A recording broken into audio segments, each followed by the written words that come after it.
सद्गुरुनाथ माधोजी महाराज की जय, श्री वालम्मा महाराज की जय, महात्मा लक्ष्मण बाबा की जय। राम कृष्ण हरि।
भक्ती ज्याची थोडी पूर्ण विषयाची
महाराज माकणेरकर यांनी लिहिलेले हे कीर्तन आहे. या कीर्तनाची तिथी आहे मिती आश्विन वद्य दशमी दिनांक 14/10/1933. ह्या साली हे कीर्तन श्री संत मारुती महाराजांनी केलेले कीर्तन आहे. ते मी आपल्यासमोर वाचून दाखवतो. तत्पूर्वी रात्री आम्ही महाराजांचं कीर्तन या ठिकाणी ठेवण्याचं प्रयोजन आपल्याला सांगितलं, परंतु रात्री बऱ्याच लोकांची उपस्थिती कमी होती आणि म्हणून आपल्या लोकांना सांगण्याचा एक छोटासा प्रयत्न करतो की या ठिकाणी हे कीर्तन नवीन आहे, म्हणजे हे लोक कोण आहे, मारुती महाराज कोण आहे, हे आपल्या गावातल्या लोकांना, बऱ्याचशा लोकांना माहिती नाही. तर मारुती महाराज माकणेरकर हे बुलढाणा जिल्ह्यामध्ये मलकापूर तालुक्यामध्ये एक छोटंसं गाव आहे, माकणेर म्हणून त्या गावचं नाव आहे. त्या ठिकाणी 1866 साली मारुती महाराजांचा जन्म झाला आणि जन्म झाल्यानंतर त्यांचं जे परमार्थिक काम आहे ते लहानपणापासून त्यांना परमार्थाची आवड त्यांच्या चरित्रामध्ये लिहिलेलं आहे. त्यांची चरित्र इथे उपलब्ध आहे आणि बरंचसं महाराजांनी साहित्य निर्माण केलेलं आहे. महाराजांच्या साहित्यावर 2 विद्यापीठामध्ये PhD केलेली आहे. तर अशा या लहानशा गावामध्ये मारुती महाराजांचा जन्म झाला आणि जन्म झाल्या म्हणण्यापेक्षा अवतार झाला, कारण त्यांनी आधी म्हटलेलं आहे की अवतार कोणाला म्हणावे. जन्म तुमचा आमचा होतो, संतांचा होत नाही, संतांचा अवतार होतो. आणि म्हणून ते म्हणतात, संत म्हणतात, अवतार तुम्हा धराया कारण कशा करताय, उद्धराया जन महादोषी. आपल्यासारखे जे पापी जीव आहेत, महादोषी मानव देहामध्ये असणारे जीव जे आहेत ते पापी आहेत, आपल्यासारख्या पतितांचा उद्धार करण्याकरिता संत अवतार घेत असतात. तर त्या अवतारापैकी एक अवतार म्हणजे संत मारुती महाराज. या महाराजांना मानपानाची याची त्याची बिलकुल आवड नव्हती. महाराजांना ह्या गोष्टी पसंत नव्हत्या, कारण आजकाल आपण जे साधू लोकांचं आगत स्वागत करतो ना, ते महाराजांना पसंत नव्हतं. त्यानंतर त्यांचा जो भक्त परिवार होता, अशी कीर्ती वाढता वाढता त्यांची कीर्ती, आता त्यावेळेस प्रसिद्धीचं माध्यम नव्हतं, काही रेडिओ नव्हते किंवा काही टेलिव्हिजन नव्हते, परंतु संतांचं जे कर्तव्य असते, संतांची जी कीर्ती असते, ते कशाने पसरते. जसं कमळ फुलल्यानंतर जसा कमळाचा सुवास लपत नाही, भुंगा त्याकडे आकर्षित होतो, तसं संतांचं ते म्हणतात सर्वांगी सुवास परी तो उगला न राहे, त्याची कीर्ती ही जगभर पसरते. ते म्हणतात कशी पसरते, वाऱ्या हाती चाले माप सज्जनाचे. तशी कीर्ती त्यांची पसरतेच, ती लपून राहत नाही. तर अशापैकीच मारुती महाराज हे होते आणि त्यांची कीर्ती वाढल्यानंतर अनेक भागातून महाराजांकडे भाविक लोक आकर्षित झाले. आमंत्रण न देता, आमंत्रण दिलं तर कोणी कोणाकडे जातो, पण महाराजांचं असं होतं की त्यांची कीर्ती एवढी पसरली की खानदेशामध्ये, विदर्भामध्ये, सर्व ठिकाणी महाराजांची कीर्ती व्हायला लागली. मग साहजिकच काही लोकांना असं वाटतं की अशा महात्म्यांचे पाय आपल्या घराला लागले पाहिजे, असे महात्मे आपल्या घरी आले पाहिजे. म्हणून तुमच्या गावाशेजारी जे खारतळे गाव म्हणून गाव आहे, या ठिकाणी लोकांनी महाराजांचा कार्यक्रम घेतला. महाराज नाही म्हणत होते, मग ते या खारतळे गावाला महाराज आले, लोकांनी आणलं. पण त्या ठिकाणी त्यांनी जी स्वागताची तयारी पाहिली, बंगोळी टांगलेली होती, उदबत्त्या, उठणे वगैरे सगळी, म्हणजे एवढी सागर संगीत सगळी तयारी झाली. महाराजांनी ते पाहिलं. पाहिल्यानंतर महाराजांना पश्चाताप झाला की ह्या गोष्टी स्वीकारण्याकरिता मी लायक नाही. परंतु एक त्यांचं मन त्यांना सांगत होतं, ते अभंगामध्ये लिहितात की जेने झाला माझा मान आणि थरथर कापे माझे मन. माझं मन थरथर कापायला लागलं असं महाराज म्हणतात. पण लोकांचा आग्रह, म्हणून महाराजाला ते पसंत नसल्यामुळे महाराज गुपचाप तिथून निघाले आणि या तुमच्या शेतातून इकडून येता येता 2-3 किलोमीटरचा काहीतरी रस्ता आहे, इकडून महाराज तुमच्या वायगावाला आले. इथे कोणी महाराजांचे भक्त वगैरे नव्हते, परंतु महाराज ते सगळं चुकवून या ठिकाणी या गावात आले. आणि इथे मला असं वाटतं हे जुनं गणपतीचं मंदिर आहे, या इथे काहीतरी महाराज बसले. परंतु महाराजांचे एक शिष्य जे होते ते लपत छपत महाराजांच्या मागे मागे मागे आले की महाराज चालले कुठे. तर ते या ठिकाणी आले. त्यांचं नाव मला आठवत नाही, पण काही लोकांनी मला रात्री सांगितलं की नारायणराव जोशी म्हणून त्यांचं नाव होतं, पण मला असं वाटतं चरित्रामध्ये दुसरं काहीतरी नाव आहे. तर ते या ठिकाणी आले. महाराजांनाही त्यांनी न सांगता ते त्यांच्या मागे गुपचूप आले. आणि आल्यानंतर इथल्या लोकांना, वायगावच्या लोकांना त्यांनी सांगितलं की अरे हे मोठे महात्मे आहेत, हे साधू आहेत. आणि तो खारतळे गावचा सगळा वृत्तांत त्यांनी या ठिकाणी लोकांना सांगितला. महाराजांना माहीत नाही, महाराज इथे मंदिरावर बसून होते. नंतर मग महाराजांचे खारतळे गावाप्रमाणेच महाराजांची व्यवस्था इथे, मला असं वाटते हा बाजूचा वाडा जो आहे सीताराम पाटील म्हणून होते, चरित्रामध्ये आहे, सीताराम पाटलांचा वाडा आहे मला वाटते हा. या वाड्यामध्ये तिकडच्या मागच्या बाजूला काहीतरी महाराजांची सगळी तयारी केली, म्हणजे सगळं आंघोळ बिंघोळ घालण्याची, सगळं उठणे वगैरे लावणे, जसं खारतळे गावला होतं तसं या ठिकाणी लोकांनी केलं. मग लोकांनी महाराजांना या मोठ्या दरवाज्यातून नेता, म्हणजे न नेता चाट मारून महाराजांना असं दुसऱ्या मार्गाने त्या ठिकाणी नेलं. मग महाराजांना असं वाटलं की बा ज्या गोष्टीचा मी नकार घेतला ती गोष्ट इथेही पण आहे. म्हणून मग महाराजांच्या मनाने ग्वाही दिली की अरे तुझ्या नशिबात हे आहे, तुझ्या नशिबात हे आहे, हे तुझं प्रारब्ध आहे आणि हे तुला भोगलंच पाहिजे. कारण त्यांनी आधी म्हटलं आहे, ज्यांनी झाला माझा मान थरथर कापे माझे मन, परंतु आत्म्याने ग्वाही दिली. आणि आत्म्याने ग्वाही दिल्यानंतर त्यांनी या गोष्टीला स्वीकार दिला. आणि स्वीकार दिल्यानंतर या गावामध्ये महाराजांचं स्वागत झालं. आणि नंतर मग महाराजांना इथून खारतळे गावाला नेलं आणि इथून महाराजांच्या जे स्वागत करण्याची तयारी आहे, इथून महाराजांचा तो प्रवास सुरू झाला.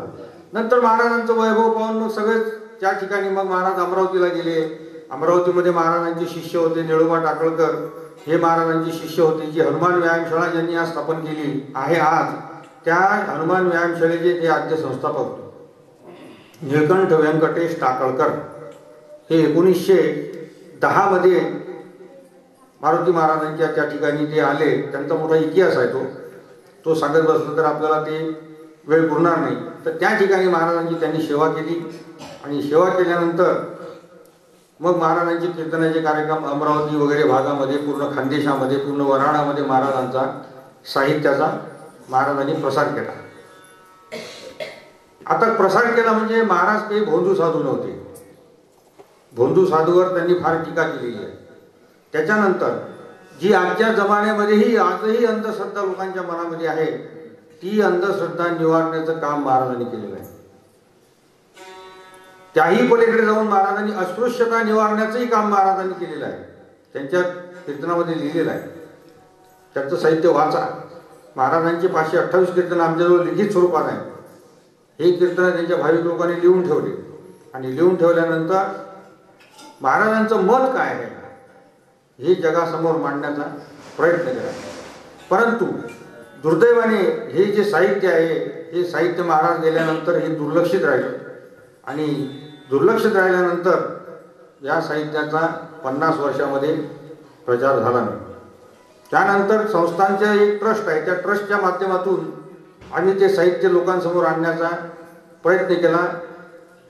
आणि म्हणून काही लोकांनी असं सांगितलं की बा महाराज ज्या ज्या ठिकाणी गेले त्या त्या ठिकाणी त्यांचं साहित्य, म्हणजे त्यांचं कीर्तन हे वाचन करायचं. हे कीर्तन वाचून आहे, मी काही महाराज नाही, मी काही साधू नाही.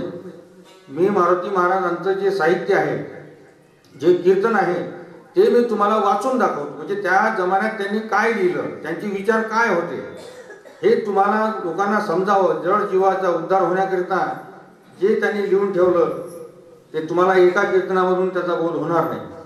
त्यांचं खूप मोठं साहित्य आहे महाराजांचं. आणि त्या साहित्यावर मोठमोठ्या विद्वान लोकांची मला फोन येतात. आमचे भक्त आहे डॉक्टर मनोजराव गणगणे म्हणून, ते पेपरमध्ये लेख लिहित असतात. आत्मोन्नतीमध्ये महाराजांचे लेख येत असतात. त्या आत्मोन्नतीमध्ये ते लेख बऱ्याचशा ठिकाणी प्रसिद्ध झाले आणि प्रसिद्ध झाल्यानंतर त्या त्या गावातल्या लोकांनी मला फोन करून विचारले साहित्य मिळते का वगैरे वगैरे. तर असं बरंचसं साहित्य महाराजांचं खूप दूरदूरपर्यंत गेलं आहे. कोल्हापूर, तुमच्या बुलढाणा जिल्ह्यामध्ये, अमरावती जिल्ह्यामध्ये तर माहीतच आहे. तर अशा रीतीने या ज्ञानाचा प्रसार व्हावा म्हणून हा आमचा एक छोटासा प्रयत्न आहे. आणि हा तुम्हाला हे साहित्य महाराजांचं तुम्हाला समजावं म्हणून हे कीर्तन लिहिलेल्या स्वरूपात आहे. हे 1933 सालातले कीर्तन आहेत. म्हणजे 1933 ते 38 सालापर्यंतचे महाराजांचे असे 528 कीर्तन आमच्याजवळ लिखित स्वरूपात आहे. पण तुम्ही म्हणाल बा कीर्तन कसं काय करता? कारण आजकाल कीर्तनाची जी समज आहे लोकांची, तुमच्या गावात कीर्तन होत असतील, तुमच्या गावात कीर्तन होत असतील, अनेक गावामध्ये कीर्तन होत असतील, परंतु अध्यात्म काय आहे, देव कशाला म्हणतात, देव कुठे असतो, देवाच्या मागे आपण लागतो, कशा करता लागतो, देव कुणी पाहिला का? आजपर्यंत देव कुणी पाहिला का? देव दिसत नसतो. किंबहुना जगामध्ये देवच नाही, मारुती महाराज म्हणतात. आणि तुकोबा म्हणतात देव नाही, आणि एका ठिकाणी मंडणी करतात की आहेही, परंतु घेणाऱ्याला ती आहे. कारण देव आहे हा शब्द आहे, लक्षात घ्या. देव आहे हा शब्द आहे आणि देव नाही हाही शब्दच आहे. मग शब्दाने देव दिसेल का? त्याची अनुभूती घेतल्याशिवाय ती कळत नाही. कारण परमेश्वर जो आहे तो तुमच्या जवळच आहे. ते महाराज म्हणतात परमेश्वर कुठेच नाही, परमेश्वर हा तुमच्या अंतःकरणातच आहे. गीतेमध्ये कृष्ण म्हणतात देव जवळीच असे, या लागी जन हे कैसे पिशे, पाहो जाता की देशोदेशी, या लागी हास्य तो गदगदा. तो देव हसतो तुम्हाला. अरे तुझ्या जवळ सगळंच आहे. तुकोबा म्हणतात तुझे आहे तुझं पाशी, परी तू जागा भुललाशी. आणि चिवडून या नाशी तुझ्या घरच्याने केली. म्हणजे बालपणापासून जे आपल्या अनंत जन्मापासून जे संस्कार आपल्यावर होत आले ते देव पाहण्याचे नाहीतच, परावलंबी आहो आपण. पोराला परीक्षेत पास होऊ दे, एक पेळा देवापुढे ठेव. देवा मला लेकरू होऊ दे, 2 पेढे देवाजवळ ठेव. देवा मला असं असं होऊ दे, देवाच्या गळ्यात हार टाकू दे. तुमच्या 1.25 रुपयाच्या नारळानं उत्पत्तीने देव प्रसन्न होईल काय? नाही होणार. आणि म्हणून ज्ञानेश्वर, तुकाराम, एकनाथ वगैरे सर्व जे संत सांगतात देव तुमच्याच जवळ आहे. तुकोबा म्हणतात मी देव पाहण्याशी गेलो, देव होऊन या ठेवलो, मीच देव झालो. तसे आमचे मारुती महाराज म्हणतात देव पाहू नका, तुम्हीच देव व्हा, तुम्हीच देव व्हा. मग कसे व्हा? तर ते त्यांच्या साहित्यामध्ये लिहिलेले आहे. जो आध्यात्मिक पुरुष आहे, जो संत आहे, जो आध्यात्मिक संत आहे की ज्याची भाषा खरी होते. कारण संत एक तर बोलत नसतात आणि बोलले तर त्यांचा एकही शब्द देव वाया घालवत नाही. घालत नाही म्हणजे ती त्यांच्या अंतःकरणाची भाषा असते. त्यांनी ओंकार जागृत करून मिळवलेली ती भाषा असते. वेदवाणी म्हणजे काय? वेदाची वाणी म्हणजे ओंकार स्वर जो आहे तो नाभीच्या मुळापासून निघून ब्रह्मरंध्रापर्यंत जाऊन त्याचा ओंकार उच्चार होतो आणि त्या ओंकार उच्चारामध्ये परमेश्वराचे नाम असते आणि ती वेदवाणी आहे. हे महाराज म्हणतात, त्यांच्या कीर्तनामध्ये सांगितलं आहे महाराजांनी की देव कशाला म्हणतात. आणि म्हणून तर हे जे अवतार आहेत, कारण हा विषय फार मोठा आहे.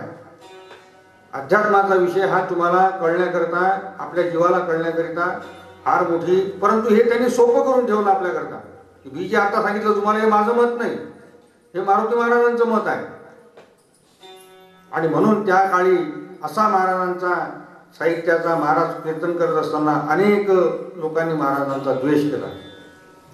कारण लटिकेचे रुचे साच कोणाही न पचे, खोटे लोकांना लवकर आवडते, खरं कोणाला पचत नाही.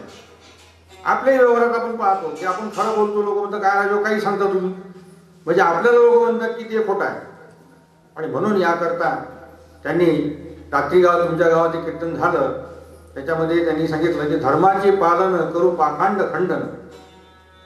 आम्ही कशा करता अवतार घेतलाय की आम्ही धर्माचं पालन करतो, आम्ही लोकांना खरा धर्म सांगतो.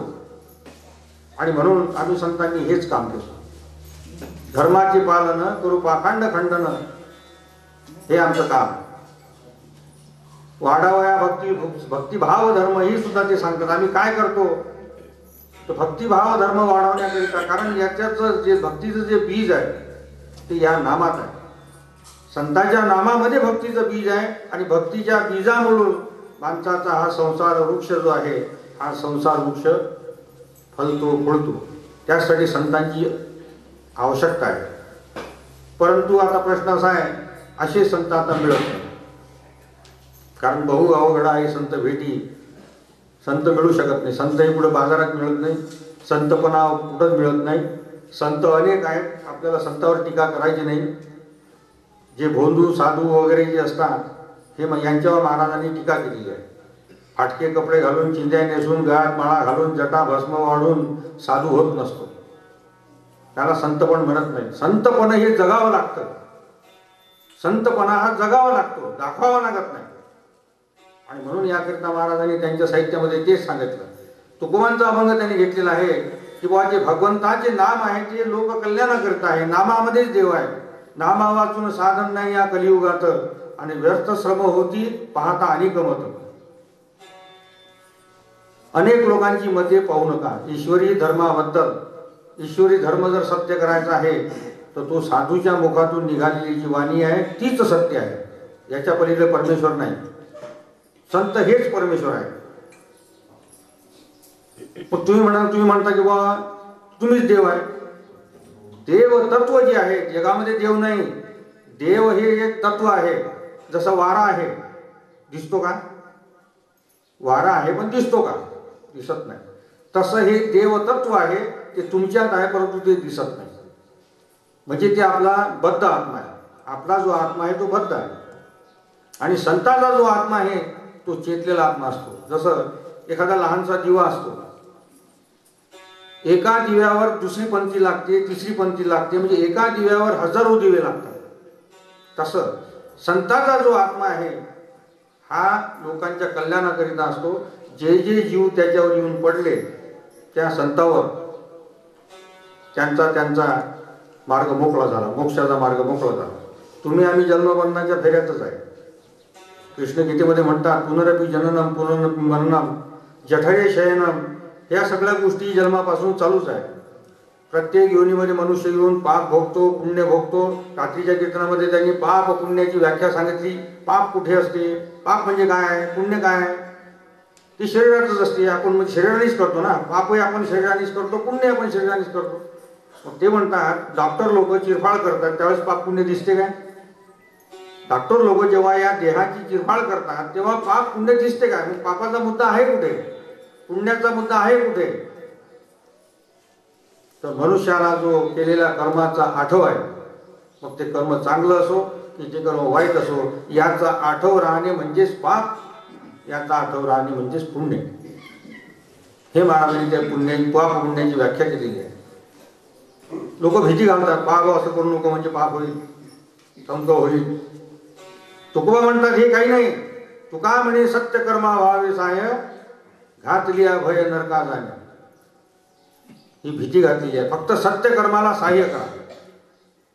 सत्य कर्म जे आहे त्या सत्य कर्माच्या मागेच आहे. तुकोबा म्हणतात, तुका म्हणे सत्य कर्मा व्हावे सहाय्य, घातलिया भय नरका जाणे. काही नरका बिरकात जावं लागत नाही, स्वर्ग इथेच आहे. परंतु पुढची मोक्षाची जी पायरी आहे ती फक्त संत करून देतात. म्हणून संतांचं महत्व आहे. या पृथ्वीवर संतांचंच महत्व आहे. तुका म्हणे काही नाही आहे सौगे संतांचे. तुका म्हणे सर्व धर्म हरीचे पाय, अनेक उपाय दुःख मूळ. अनेक उपाय तुम्ही कराल, अनेक लोकांच्या मागे लागाल, अनेक लोक ते वाचायला कोणाला वेळ नाही, संतांचे मत ऐकायला कोणाला वेळ नाही. परमात्मा काय आहे, देव काय आहे हे कोणालाही पाहण्याशी संबंध नाही. कारण आता माणसाला जे संस्कार करण्याचं साधन मिळालं ते म्हणजे टी व्ही आणि मोबाईल. याच्या माध्यमातून माणसाची बुद्धी घडत चालली. आता मोबाईल आणि टी व्हीच्या माध्यमातून दृकश्राव्य माध्यम जे आहे त्या दृकश्राव्य माध्यमाच्या माध्यमातून त्याच्यावर मनावर जे संस्कार होतात. पूर्वी, आता तुम्ही जुने लोक इथे बसलेलेच आहेत, पूर्वी आपल्या घरामध्ये काय संस्कार होते ते आता आहेत का? ते आता आहेत का? नाही, ते संस्कार नाहीत आता. आता लहान पोरं जन्मल्याबरोबर हातात मोबाईल असतो पोराच्या, आणि त्या मोबाईलच्या माध्यमातून त्याची बुद्धी घडत जाते. हा, ती गोष्ट वाईट नाही, ती गोष्ट चांगली आहे की जग शोधण्याचा जो समजा हे आहे, जगामध्ये काय चालू आहे, जगामध्ये विज्ञान काय आहे, हे सर्व माहिती मोबाईलवर आहे. पण ती कोणी पाहत नाही, ती कोणी पाहत नाही. कारण आज लोक चंद्रावर गेले, मंगळावर गेले, जगाचा शोध लावत आहेत. मंगळ कुठे आहेत, ग्रह कुठे आहेत हे लावण्याचा शोध घेत आहेत. कशाच्या माध्यमातून? मोबाईल, टीव्हीच्या माध्यमातून, विज्ञानाच्या माध्यमातून. परंतु विज्ञान आणि आत्मज्ञान याच्यामधला जो फरक आहे, विज्ञान कशाला म्हणतात, अध्यात्म ज्ञान कशाला म्हणतात, हा फार मोठा विषय आहे. तो साधू संतांच्या साहित्याचा अभ्यास केला तर तो तुम्हाला अवगत होतो. कारण विज्ञान जे आहे ते विज्ञान म्हणतं की आम्हाला हे दाखवा, तेव्हा आम्ही मानतो. मग पुढे प्रयोग करतात आणि ते प्रयोग सिद्ध करून देतात, आणि सिद्ध केल्यानंतर त्याला मान्यता मिळते, त्याला म्हणतात विज्ञान. परंतु माणसाच्या अंतःकरणाची जी स्थिती आहे ती एखाद्या यंत्राला समजते काय? कोर्टात साक्ष द्यायची असली, लावलं यंत्र छातीला का हा काय बोलते, होईल काय? नाही होणार, तो शोधच लागू शकत नाही. आणि अशा रीतीने हे महाराजांचे शब्द आहेत. मी जे सांगतो हे माझं मत नाही, हे महाराजांचं मत आहे. इतके बारीक बारीक गोष्टी महाराजांनी त्यांच्या कीर्तनामध्ये लिहून ठेवल्या, आणि लिहून ठेवल्यानंतर आणि म्हणून जे त्या जमान्यातही जे खोटे साधू होते, पाखंडी कर्म करणारे साधू होते, कर्मकांड करणारे जे साधू होते, याच्यावर महाराजांनी भयंकर प्रखर टीका केलेली आहे. कारण ते जे साधू सांगतात लोकांना, तुम्ही यज्ञ करा, टंक करा, असं करा, तसं करा, तुमचं चांगलं होईल. तर तुमचं चांगलं होईल तर मग तू गाऊन येऊ चांगलं? तू लोकांना सांगतो की बा हे करा, तुमचा गिरा जाईल, तुमचं घर सुधरील, टंक होईल, बरं मग तू गाऊन असा फाटका राहून राहिला. या गोष्टीपासून दूर राहा, या गोष्टीपासून दूर राहा. देवगीव काही नाही, विनाकारण कोणाच्या मागे लागू नका. फक्त जी तुम्ही उपासना धरली असेल, ती रामाची असो, कृष्णाची असो, गणपतीची असो, कोणा साधूची असो, कोणाची असो, त्या आपल्या उपासनेशी इतके इमानदार राहा, इतके इमानदार राहा की ज्याप्रमाणे आपण आईवर इमान ठेवतो, आई एकच असते, आई एकच असते, तशी आपली उपासना एकच असली पाहिजे. आई 3-4 नसतात, आई एकच असते. आणि मुलगा ज्याप्रमाणे आईवर अनन्य भाव धरतो, त्याप्रमाणे आपल्या उपासनेवर भाव धरा. संत जर मिळत नाही असे, तर संताचं ध्यान करा. आपली उपासना आहे तिचं ध्यान करा. ती उपासना तुमच्या स्वप्नात येईल, तुम्हाला योग्य मार्गदर्शन करेल. असं त्या उपासनेचं महत्व आहे. म्हणून त्या कीर्तनामध्ये महाराजांनी उपासनेचं महत्व सांगितलेलं आहे.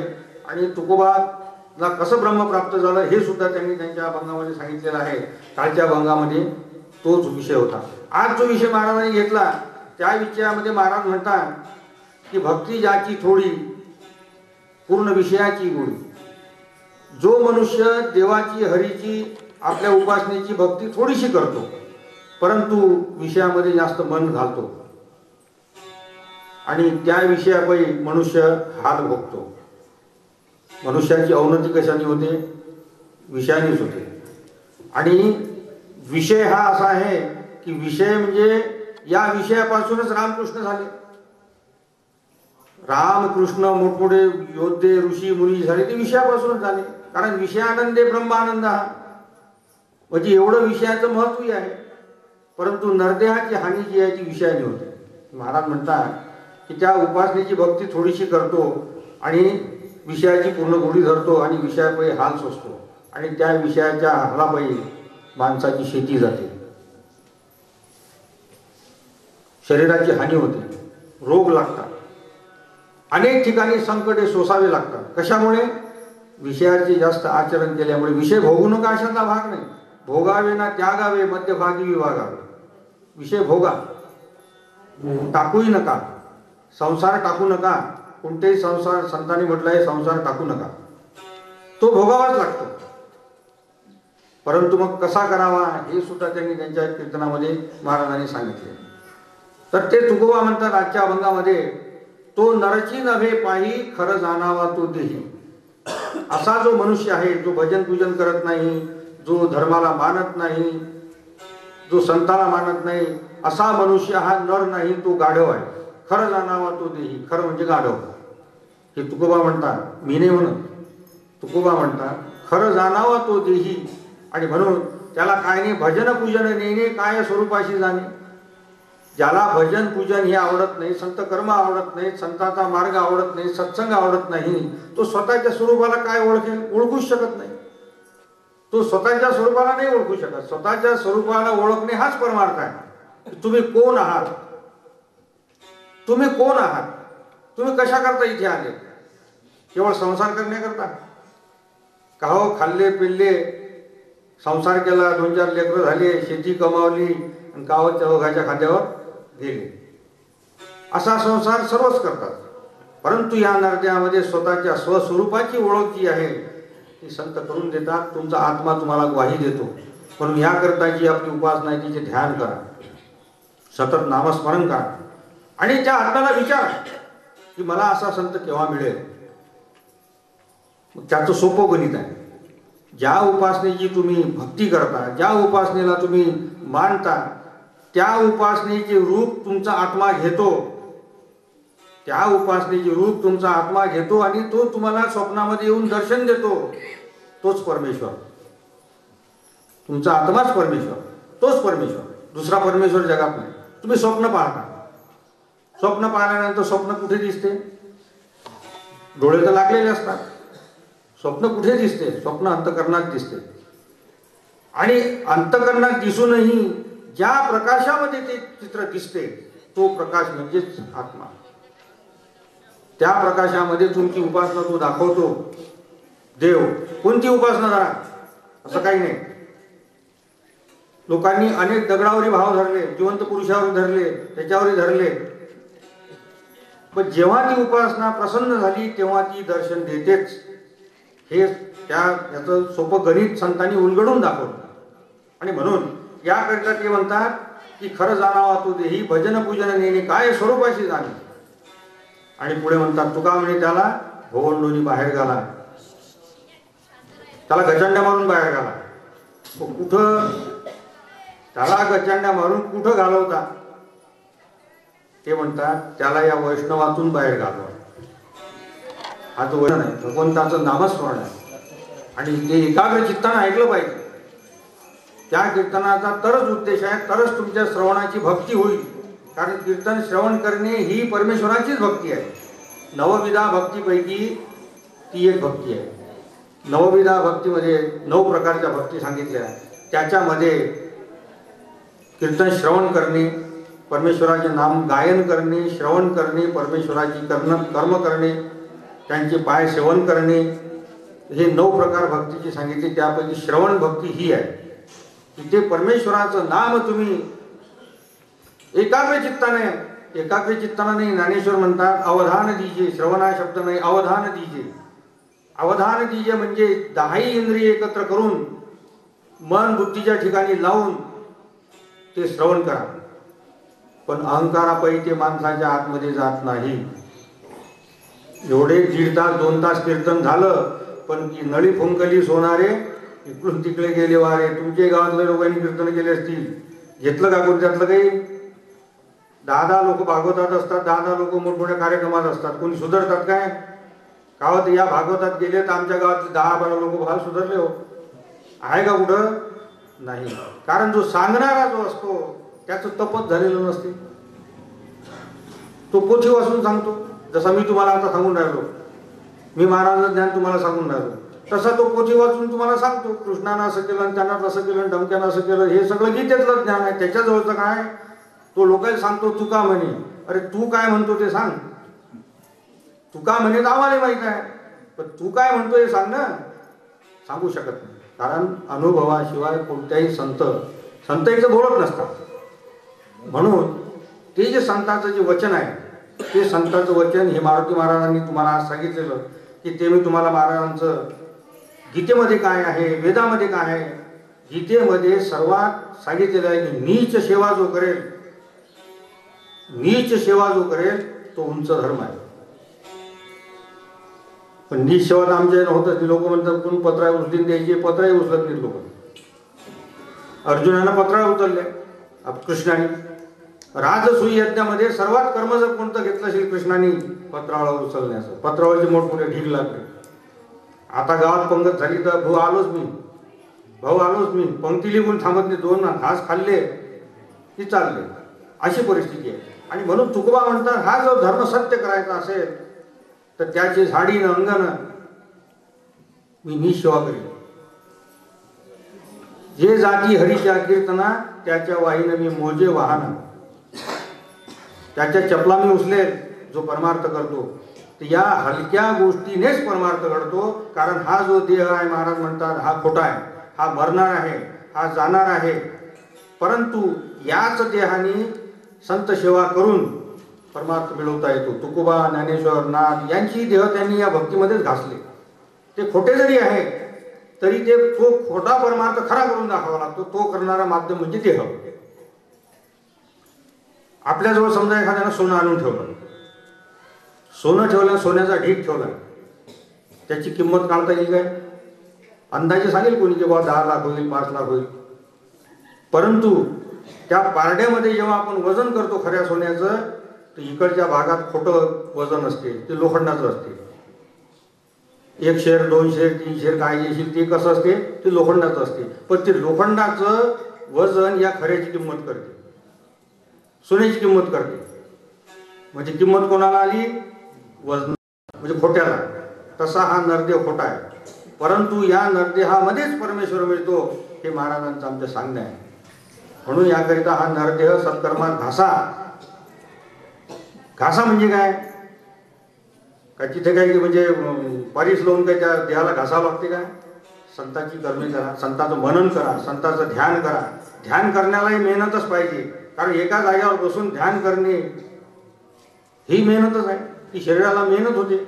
त्याचं नामस्मरण करणे ही मेहनत आहे. त्याचं भजन करणे, त्याचं कीर्तन करणे, त्याच्या दिंड्या, पताका, जे काही संतांची कर्म आहेत हे त्याच्यामध्ये तो देह घासा. तो इंद्रियाचा माज आहे तो याच्यात जिरवा, असं संत म्हणतात, महाराज म्हणतात. आणि म्हणून ह्या गोष्टी आजकाल कोणी करत नाही. आणि त्याच्या मार्गदर्शनाकरिताच हा मार्ग महाराजांनी सांगितला आहे. आणि या ठिकाणी परमार्थ करत असताना स्वतःचं मत चालत नाही. मनुष्य परतंत्र आहे, स्वतंत्र नाही. जो म्हणेल की मी स्वतंत्र आहे तो न वाया गेला. मनोमार्गे गेला तो तिथेची मुकला. हरिपाठामध्ये ज्ञानेश्वराच्या मनोमार्गे गेला तो तिथेची मुकला, आवर्ती पडला भवचक्री. म्हणून मनुष्य स्वतंत्र नाही. कारण संसाराचे आपण स्वतंत्र आहो का? नवरा बायको शिवाय काम जमते काय? म्हणजे मनुष्य दुसऱ्यावर अवलंबून आहेच. आणि म्हणून अशा रीतीने हा संसार परमार्थ जो या नरदेहाने करायचा आहे तो महाराजांनी त्यांच्या याच्यामध्ये सांगितलेलं आहे. तर कृष्णानं जे कार्य केलं, अर्जुनाचे घोडे धुतले, पत्रावळ्या उचलल्या, हे काम नीच कर्म संतांनी कृष्णाने केले की ज्यांनी हा परमार्थ सांगितला. आणि म्हणून आपण स्वतंत्र आहो म्हणतो नाही, मी स्वतंत्र आहो, मी जे करीन ते पूर्व दिशा, अशी हेकड लोक असतात. काही काही भरपूर इस्टेट घरी असते. पण महाराज म्हणतात अरे इस्टेट आहे राहिलो पण तेवढे भोगून तर दाखव. भोगूच शकत नाही, कारण आयुष्य पुरत नाही. 100ची 50वर येते, 50ची 20वर येते, 20ची 5वर येते. इस्टेट भोगू शकत नाही कारण आयुष्य नाही, ताठा आहे. आणि म्हणून याच्याकरिता आपल्या संसारामध्ये जर जय यायचं असेल तर संतांची कृपा व्हावी लागते. संतांची कृपा ही कुठे मिळत नाही. कृपेशी स्वतंत्र जन्म नाही, जेथे वसे तो साधू पाही.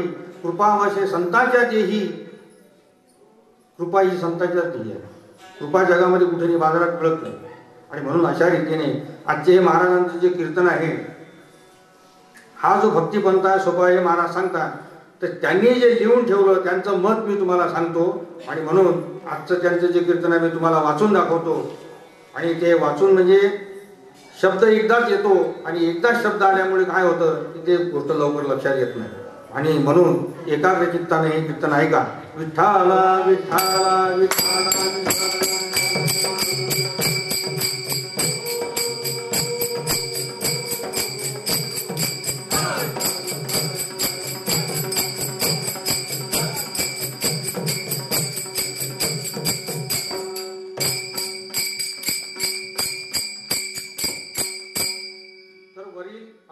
अनुसरून महाराज म्हणतात भक्त म्हणजे साधू. हे नाव घेणारा जो आहे किंवा म्हणून घेणारा जो आहे हा प्राकृत मनुष्य आहे. कारण भक्त होणे सोपे नाही. भक्त म्हणविता वाटे गोड परी मुद्रा अवघड. भक्तीचे रहस्य गुढ न कळे उघड श्रुती शास्त्र. भक्ती ही जर वेदशास्त्रांना कळत नाही तर सामान्य मनुष्याला कळेल काय? कीर्तनात साधूच्या म्हणजे भक्ताच्या वेशात येतात. कीर्तनात येताना साधूच्या म्हणजे भक्ताच्या वेशात येतात, पण मनात हरामी असते. खरा भक्त जो आहे विश्वाविषयी तो आंधळा असतो. विश्वाचे मत हे त्याच्या मनावर जातच नसते. मनात दुसरे हेतूच नसतात. कारण ज्ञानेश्वर म्हणतात, काय म्हणतात ज्ञानेश्वर? तैसा मी वाचुनी काही आणिक गोवटेची नाही, मजची नाम पाही जिदेया ठेविले.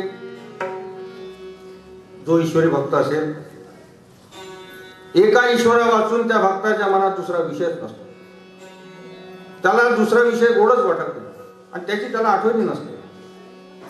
महाराज म्हणतात, आठवण जर येत असेल तर तो भक्तच नाही. भक्त होण्याला काय पाहिजे?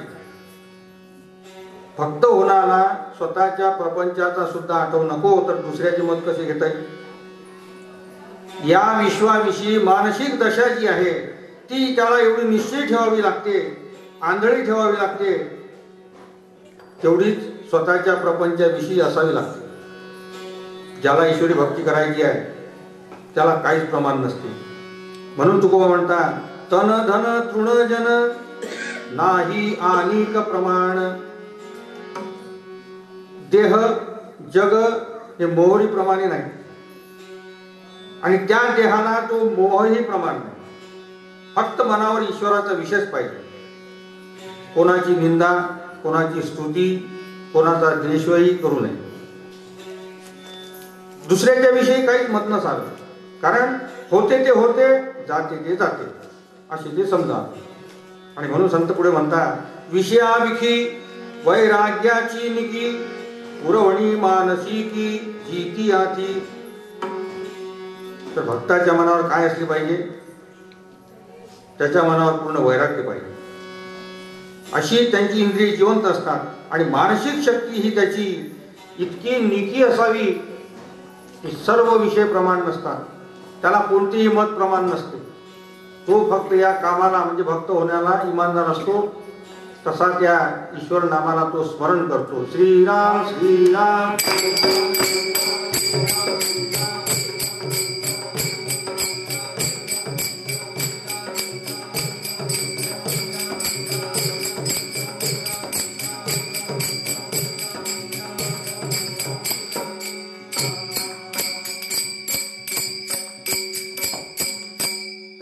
भक्त म्हणजे साधू होणारा. सर्व मते तुच्छ वाटतात आणि ती वाटावी. प्रमाण काय? गोडी एका ईश्वरा वाचून कोणाची गोष्ट बोलू नये, वाचेतून ते निघूच नाही. आणि अशी स्थिती ज्याला बांधली असेल त्या स्थितीवानाला वैराग्य बांधले म्हणावे. तर अशा रीतीने सर्व विषय साधणारा त्या विषयातून तो निघून जातो. हा संसार त्याला विषय तुच्छ वाटतो. आणि म्हणून संत म्हणतात, तुकोबा म्हणतात, फलकट हा संसार.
बाकीचे जीवही संसाराला फलकट म्हणतात, पण ते देहाच्या मीपणात गुंतल्यामुळे भक्त होत नाही.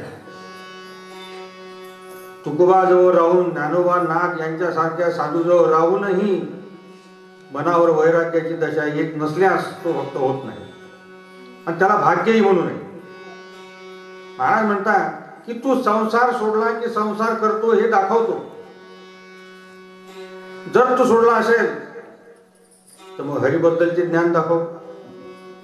फाटके कपडे घालून हाती भोपळा घेऊन तुकोबा म्हणतात नवती ते संत धरिता भोपळा.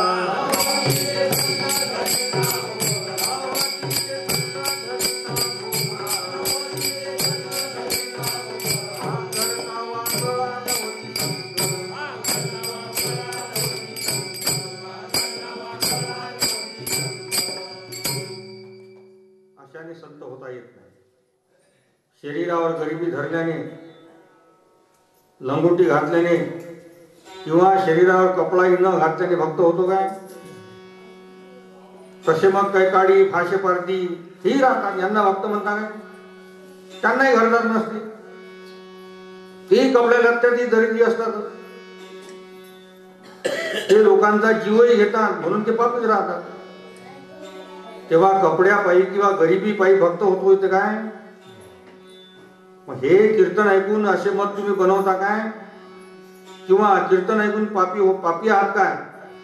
हे पहा, पापाविने नाही आडेत पाप,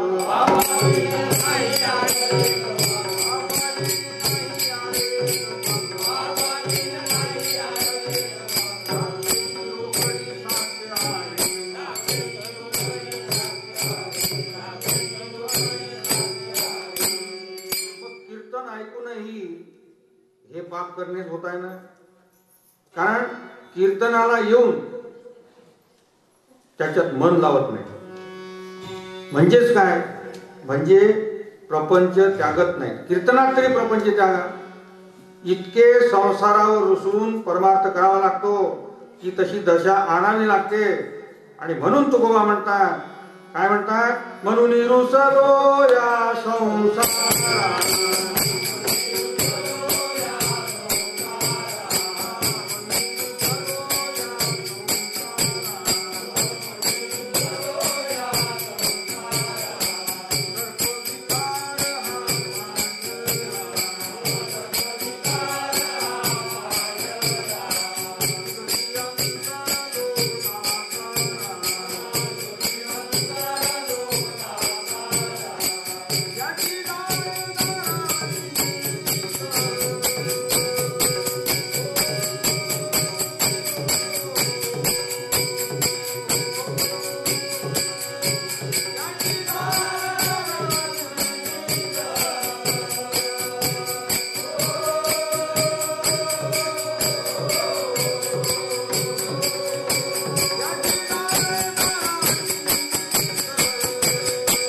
रुसलो या संसारा, इतके संसारावर रुसून परमार्थ करायचा असतो आणि ही दशा आणावी लागते. कोणाला श्रीमंत व्हावे वाटते, कोणाला गरीब राहावे वाटते. महाराज म्हणतात हे सगळं पाखंड आहे. कारण ते सगळे जीव पाखंडी झाले आहेत. पाखंड तुकोबा म्हणतात, पाखंड्याने पाठी पुरविला धुमाळ आणि त्याचे मी विठ्ठला काय करू. गीता वाचतात, भागवत वाचतात, ऐकतात, पण तरी स्वतःचे मत सोडतच नाही. हा मूर्खपणा आहे. हा देहात्मवाद जो आहे, स्वतःच्या देहाचा मान धरून बसणे हे मूर्खत्व आहे. प्रकृतिमंत होऊन, इंद्रिया नळा देऊनी आणि माझे मतावेरूनी ओसंडती, आपल्या मनाला धरून ते पाखाण करतात. ते म्हणतात स्वतःचे मत पाहिजे म्हणतात. कारण आपल्या देहाला असे विषय असल्यास स्वतंत्रता कशी घेता येईल? कारण स्त्री पुरुषाला एकमेकाच्या अधीन राहावेच लागणार. तर असा मनुष्य देह हा असा परतंत्र आहे आणि अशी शास्त्रही सांगतात. एखादा आंधळा असला तर त्या आंधळाला दुसऱ्याला म्हणावेच लागतं की भाऊ मला घेऊन जा, म्हणजे असा मनुष्य परतंत्र आहे. स्वतंत्र कसा होऊ शकेल? विठ्ठला विठ्ठला.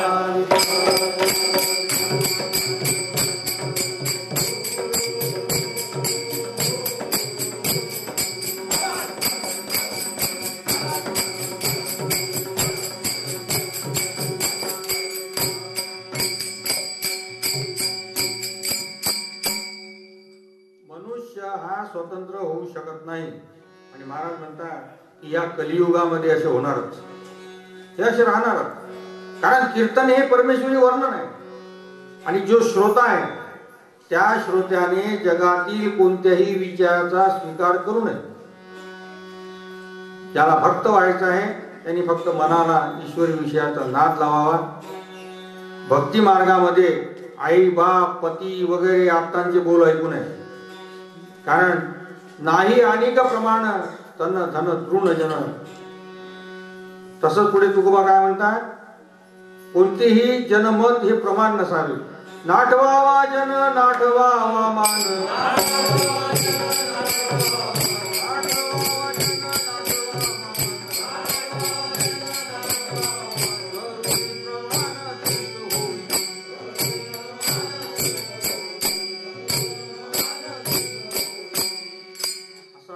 करणाऱ्याला कोणतेही जनमत प्रमाण नसावे. आई बापाची सुद्धा मत मानू नये. मग आई बापाचे मत मानू नये तर त्या जनाचे मत काय मानावे? फक्त संत वचन प्रमाण मानावे आणि रात्रंदिवस भजन करावे. रात्रंदिवस ध्यान हरीचे भजन.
त्याला हेच संतांचे वचन प्रमाण असावे.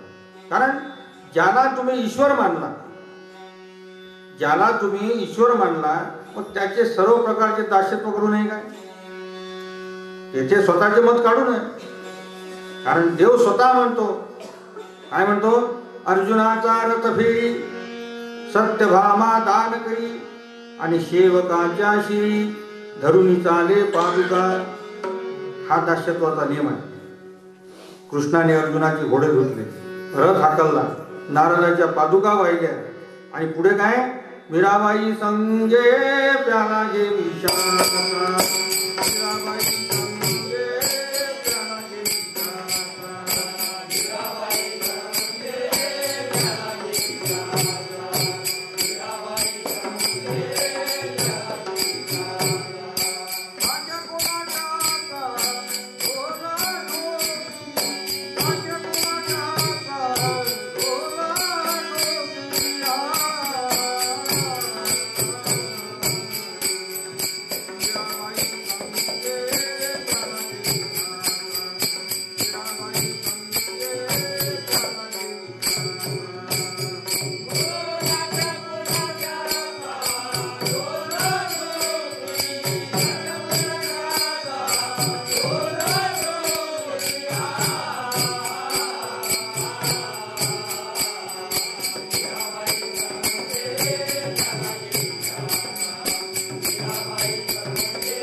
तुम्ही देव मानले त्याचे नीच दास्यत्व तुम्हाला करावे लागेल, पण त्याबद्दल त्या नीच दास्यत्वाची गोष्टही काढायची नाही.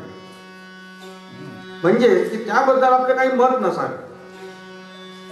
पण जर काही वेगळे मत झाले तर ते म्हणतात भक्ती ज्याची थोडी पूर्ण विषयाची गोडी.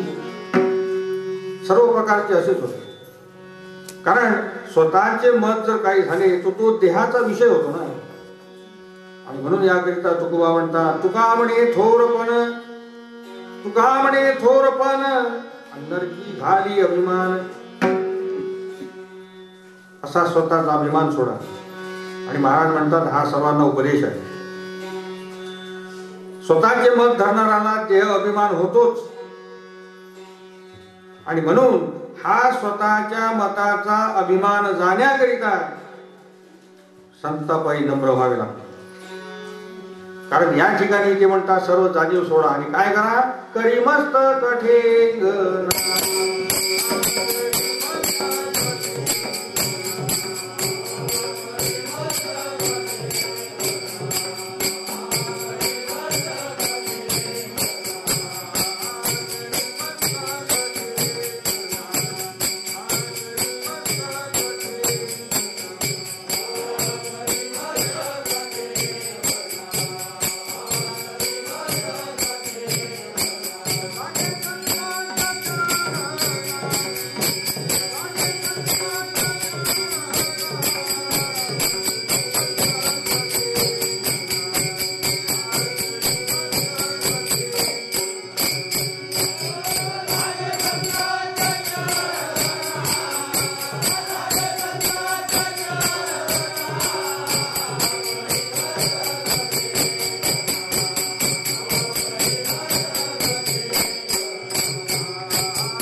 का लागावे तर स्वतःचे जे मत आहे, स्वतःचा देह अभिमान जो आहे तो गेला पाहिजे. आणि स्वमताचा अभिमान गेल्याशिवाय ब्रह्मज्ञान होत नाही. स्वतःच्या मताचा अभिमान गेल्याशिवाय ब्रह्मज्ञान होत नाही. हे स्वमत घालवण्याकरिता गुरुची भक्ती करावी लागते. गुरुची भक्ती करताना स्वतःच्या मताचा पत्ता नसावा. रात्रंदिवस संतांचे नामस्मरण करीत राहावे. इतरांचा म्हणजे पुत्र पौत्र धन दाराधिका यांचा आठवण न आला पाहिजे. त्यांचा मोह झाला नाही पाहिजे. त्याचा अभिमान नाही यावा. इतर काहीच मानू नये. गोरक्ष होता, या गोरक्षाने स्वतःचे मत दाखवले आणि त्यात त्याने सर्व जनाचे मत टाकून सामान्य दीक्षा घेतली होती. त्याला फक्त गुरुदेव हे त्याला मत प्रमाण होते. आणि म्हणून असा जप झाला पाहिजे. कसा? गुरु महाराज गुरु जय जय परब्रह्म.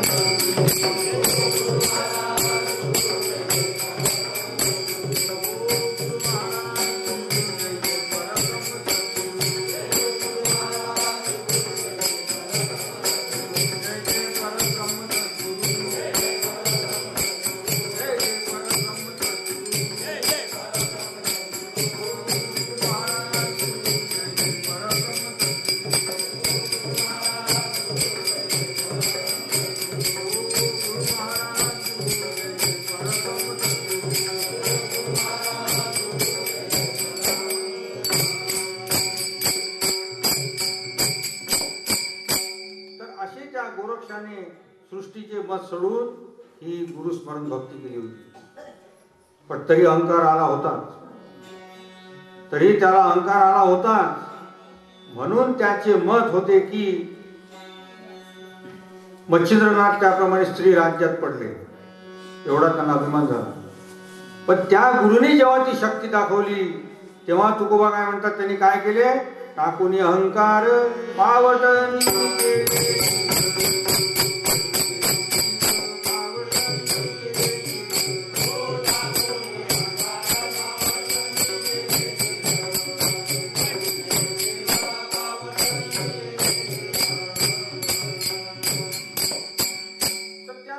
जेव्हा ही शक्ती दाखवली तेव्हा टाकून अहंकार पावटणी केली शिर. म्हणजे काय की त्याचे मत असे बनले. आणि तेव्हा मच्छिंद्रनाथाची शक्ती पाहिल्यावर विषय कोणी त्यागला असेल तर ही कल्पना ज्याला आली, ज्याला स्वतःचा अहंकार होता, तो अहंकारच त्या पुरुषाला हात जोडू लागला. तो अहंकार त्या पुरुषाला हात जोडू लागला. काय म्हणू लागला, मी तो अपराधी अपराधी, मी तो अपराधी अपराधी, सांभाळावे संती. तर असे गोरक्षाला हात जोडावे लागले. त्या अर्चिते ते खरे अध्यात्म असले पाहिजे ना. असा तो आध्यात्मिक पुरुष सृष्टी मताचा, विषयी मताचा, संसारी मताचा नसतोच. तर अशा पापी मतवाले जे आहेत त्या पापी मतवाल्यात ईश्वरी मतीचा एक तरी अंश येईल काय. अशाला जर ईश्वरी ज्ञान होईल तर जग काय वाया गेले असते. म्हणून राजविलास भोगून, विषय भोगून ईश्वरी भक्ती कशी साधेल. ती भ्रष्टता होते. कोणती, लोकच्युती, पदच्युती आणि राज्यच्युती, आणि केले कर्म वृथा जातील. अशी भ्रष्टता होऊन तरत नाही, लोक तरत नाही. कारण तो वैभवशाली मनुष्य असतो, त्याच्याजवळ अध्यात्म कसे राहील, राहणारच नाही. म्हणून महाराज म्हणतात की सर्व वैभव म्हणजे धन मान हे भोगून दाखवा. स्त्री पुत्र हत्ती घोडे माड्या गोपुरे इत्यादी संसार करायचा, पण त्यावर उदासी धरून दाखवा. कारण भोग भोग्य भोगता नाटवेची काही, आणि चैतन्य विग्रही पूर्ण काम. सर्व भोगेश्वरी असून ईश्वरी भक्ती पूर्ण लीन राहावी. या सृष्टीविषयी प्रपंचाविषयी पूर्ण उदासी धरावी. कशी, जशी गोपाळ आणि गोपाळांनी धरली.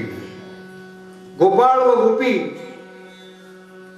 कसे निर्विषयी राहिले, का राहिले, त्यांनी सर्व गृहस्थाश्रमाची कर्मे करून अध्यात्म मिळवले. आणि असा गुण मनावर असल्यास त्याला संसार त्यागी म्हणावे. आणि म्हणून तुकोबा म्हणतात, तया आहे हा संसार, ऐसा बोले तो महार.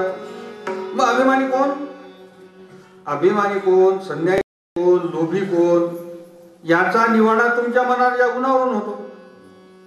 तुमच्या मनावर काही आध्यात्मिक गुण दिसतो का, ही अध्यात्माची खून काही तुमच्या मनावर आहे काय. नाव साधू ठेवले म्हणजे भक्त ठेवले, परंतु त्या खुणा नसल्यास त्या मनुष्याला अहंकारी सृष्टी मताचा समजा, त्याला मूर्ख समजा. बाहेर रंगाने फकीर होऊन साधू होत नसतो. आणि म्हणून ते म्हणतात, ब्राह्मणाचे पोर एक खेळियाशी आले,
हा दृष्टांत आहे. ही माया अपवित्र आहे, कुंभपाकाला न्यायी आहे म्हणून हे शुकाचे मत होते. शुक हा राजा होता पण संन्यासी होता, राजा नव्हता संन्यासी होता. शुकाचे ते मत होते म्हणून त्याने लग्न केलेच नाही. आजन्म तो ब्रह्मचारी राहिला, घरदार ठेवलेच नव्हते आणि नातेवाईकही नव्हते, तो नागवास फिरला. मग हे व्यासमुनींनी पाहिले. व्यासांनी पाहिल्यावर त्याला म्हटले की तू त्यागी राहून मूर्ख राहिला, तू विषय भोगला नसून ब्रह्मचारी राहून अध्यात्म तुला मिळवता आले. म्हणून शुकाला जनक राजाच्या भेटीला पाठवले. जनक भेटीशी पाठविला तेने आणि अभिमानी नाने खोटे ते. शुक हा जनकाकडे जाताना, जनक राजाकडे जाताना मनात विचार करतो की मी जन्मभर विषयी राहिलो, मी माया स्वीकारली नाही, तरी व्यास म्हणतात मी शुद्धच नाही. हा अहंकार त्याच्या मनावर. आणि जनक राजा तर वैभवशाली राजा होता, सर्व भोग भोगणारा असून तो शुद्ध कसा, असा विकल्प त्याच्या मनात आला. म्हणून गीतेमध्ये कृष्ण म्हणतात, त्याला प्रश्न पडला, कर्म करणारे रजोगुणी राजे लोक सुद्धा शुद्ध कसे. म्हणून कृष्ण म्हणतात, कर्म नैव ही संसिद्धी मा स्थिती जनकादयाः लोक संग्रह मेवापि संपश्यन कर्तुर्महर्षि. हे रजोगुणी राजे लोक शुद्ध कसे,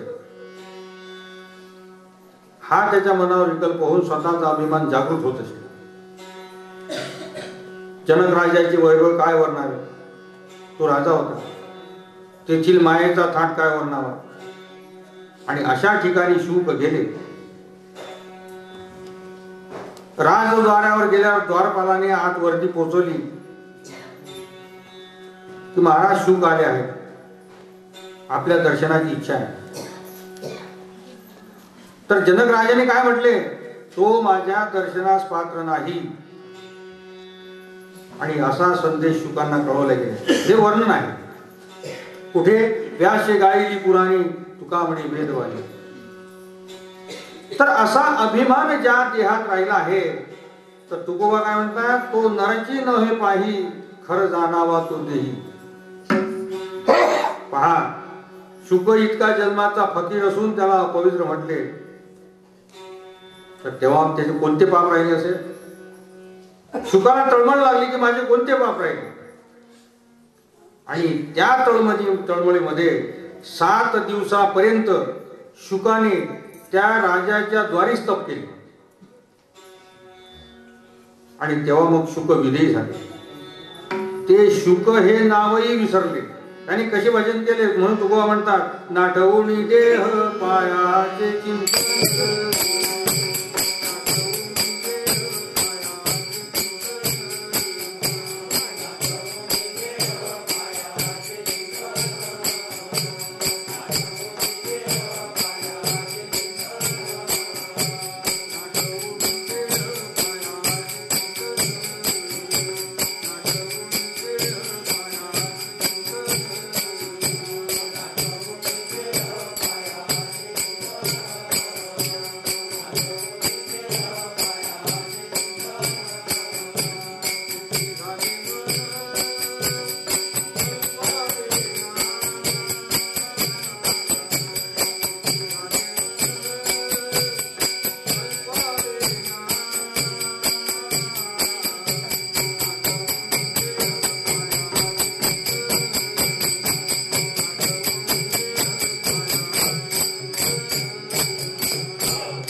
तप केले तेव्हा शुक विधेयी झाले आणि शुक हे नावही विसरले. इतकी विधेय स्थिती बांधली. तसेच मी त्यागी आहे, मी ब्रह्मचारी आहे, हे काही शुकाच्या मनावर राहिले नाही. म्हणून ज्ञानेश्वर म्हणतात, काय पाहिजे? मी हे केले की माझे सिद्धी केले, हे काहीच नाही ठेवले वासनी माझी. मी निर्विषयी राहिलो, ही सुद्धा आठवण नाहीशी झाली. आणि इतका विदेयी झाल्यानंतर शुक हे जनक राजाच्या दर्शनाला पात्र झाले. आणि जनक राजाचे दर्शन झाल्याबरोबर तुकोबा म्हणतात, संत दर्शनी हा लाभ.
दर्शनाला शुक पात्र झाले. आणि म्हणून तुकोबा वर्णन करतात, संत दर्शनी हा लाभ पद्मनाभ जोडला. भक्ताला हा नेम दिलेला आहे. भक्ताला हा नेम दिलेला आहे. कोणता? ज्याला साधू व्हायचे आहे, ज्याला भक्त व्हायचे असेल, त्याने जनाचे व स्वतःचे मत प्रमाण मानू नये. सर्व काही मनाने त्यागावे. म्हणून ज्ञानेश्वरी मध्ये म्हणतात, तनु मनु जीवे चरणाशी लागावे, अगरवता करावे दास्य सकळ. आणि असे दास्यत्व एक सेकंदभर जरी झाले, असे दास्यत्व एक सेकंदभर जरी झाले, तरी संत दर्शनी हा लाभ पद्मनाभ जोडला. त्याला संत दर्शनाचा लाभ होऊन ईश्वरी ज्ञान म्हणजे अध्यात्म प्राप्त होते. पण त्या ठिकाणी स्वतःचे मत काही नसावे. आणि तसे होऊन संताला शरण झाले. असा खाकसा एवढा जरी भाव असला तरी अध्यात्म मिळते. म्हणून ज्ञानेश्वर म्हणतात, जरी परमाणु ये वडे, संजीवनी मूळ जोडे, तरी बहुकाय गाडे भरणे, गाढव पोथ्या उलतसी पाने, परी गुरु गम्य पूर्ण ने. ज्याला गुरु भक्ती करायची असेल त्याने गाड्यावर पोथ्या टाकाव्या, स्वतःचे मत सोडावे. तेव्हा अनेकांच्या मताला काय जागा घ्यावी? कारण स्वतःच्या मनामध्ये प्राकृत फायदा असतो, म्हणजे स्वतःच्या संसाराचा फायदा असतो. अनेकांचे मत परमार्थाबद्दल नसतेच. आणि म्हणून याकरिता मारुती महाराज म्हणतात, नका शोधू मतांतरे, नका शोधू मतांतरे, नुमगे खरे बुडाल. कोणत्याही मताला आपल्या मनावर जागा नसावी. स्वतःचे मत सोडा, फक्त संतांचे मत घ्या. हा सर्व जीवांना अति सोपा उपाय आहे. कोणता? भक्तिपंथ बहु सोपा, पुण्य नागवे या पापा, आणि येणे जाणे खेपा सहजची खुंटती. असा सर्व जीवांना सोपा उपाय हा भक्तिपंथ आहे. आणि म्हणून ते म्हणतात, मुख्य भक्ती संत सेवा, मुख्य भक्ती संत सेवा, हेची साधन आवडे देवा. आणि संत वचने निज भावा, देत भक्ती भावार्थी. संत वचनी अति भुकाळू, पडिले वचन नेने उघडू, तोची जाण पायाळू निज भक्ती. ज्या संतावर आपण भाव धरला त्याचे मत आपण मानायचे, तरच आपला गर्व जातो. आपले स्वतंत्र मत नसावे. संतांच्या मताकरिता जीव द्यावा लागला तरी द्यावा. आणि म्हणून ते म्हणतात, देह देईन बळी.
जीव देण्याची वेळ आली तरी संतांचे मत पाळलेच पाहिजे. कारण सीताहरणाची कथा पहा, सीताहरणाची कथा पहा, त्यावेळी स्वतःचे मत देता येत नव्हते का? होते, पण स्वतःच्या मताचे पाप होते, स्वतःच्या मताचे पाप होते. आणि म्हणून आताचे गांधी जवाहरलाल यांचे मत पहा, ते म्हणतात शांती सोडून नवीन मताप्रमाणे सावकाराच्या विरुद्ध कुळाने जावे आणि कुळाच्या विरुद्ध मजुराने जावे. महाराज म्हणतात हे मत पोकळ आहे. बहुतांची बहुत मते अवघी रीते पोकळ. तर अशी खोटी पोकळ मते पुढे मांडत आहेत. म्हणून तुम्ही याचा विचार करा. महाराज म्हणतात अशा जर सभा चालू राहिल्या तर कोणाला कोणाशी बोलता येणार नाही. हे सरकारचे बहिणी चालूच देणार नाही. विठ्ठल विठ्ठल.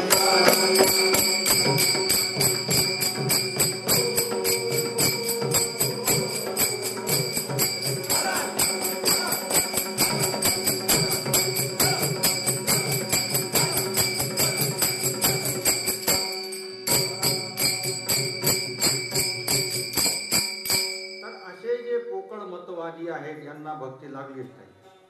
भक्ती ज्याची थोडी आणि पूर्ण विषयाची गोडी.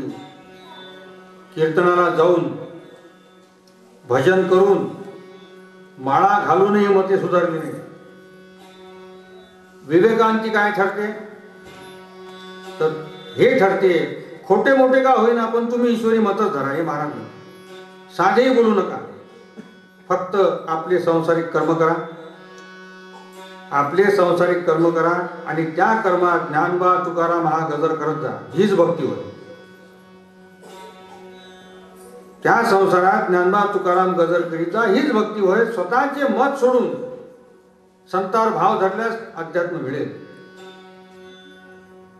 सामान्य जनतेचे मार्ग म्हणजे कोणता आहे?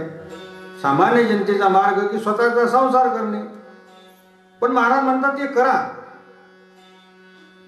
त्यात ईश्वरी भजन करा, त्यात कोणाची काही ऐकू नका.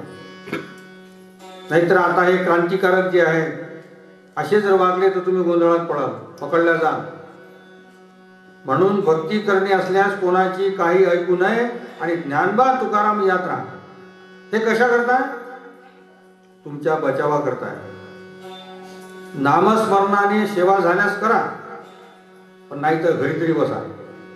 प्रत्येकाने कोणाच्याही नादी लागू नये आणि स्वतःचे मत सोडून राम भजनाला जावे. श्रीराम श्रीराम.